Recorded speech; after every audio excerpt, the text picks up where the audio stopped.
Les pompiers israéliens n'hésitent plus à qualifier la situation de tout à fait inédite, peut-être même les pires incendies de tous les temps. Tout est parti de cette bordure de route en périphérie de Jérusalem, contraignant à l'évacuation de plusieurs milliers de personnes de 5 communes avoisinantes.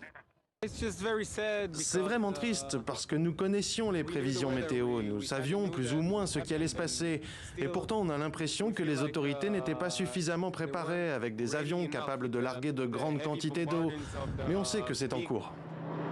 Une douzaine d'avions bombardiers d'eau mobilisés, d'autres attendus en renfort en provenance de plusieurs pays européens et des centaines de pompiers et militaires mobilisés pour venir à bout de ces flammes attisées par des vents violents et la chaleur. Pour le gouvernement israélien, il s'agit d'une situation d'urgence nationale avec la crainte de voir ces incendies atteindre le centre-ville de Jérusalem. Et la guerre avec le Hamas n'est jamais loin. Les Palestiniens sont accusés, images à l'appui, d'inciter sur les réseaux sociaux à multiplier les départs de feu et, si possible, près des maisons des colons.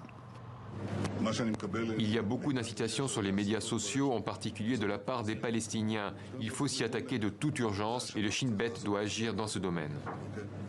Si les origines de ces incendies ne sont pas encore connues, 3 suspects palestiniens ont été interpellés. Sur le front des incendies, les conditions météo à venir seront déterminantes et les pompiers savent déjà qu'il leur faudra de nombreuses heures avant ne serait-ce que de les maîtriser.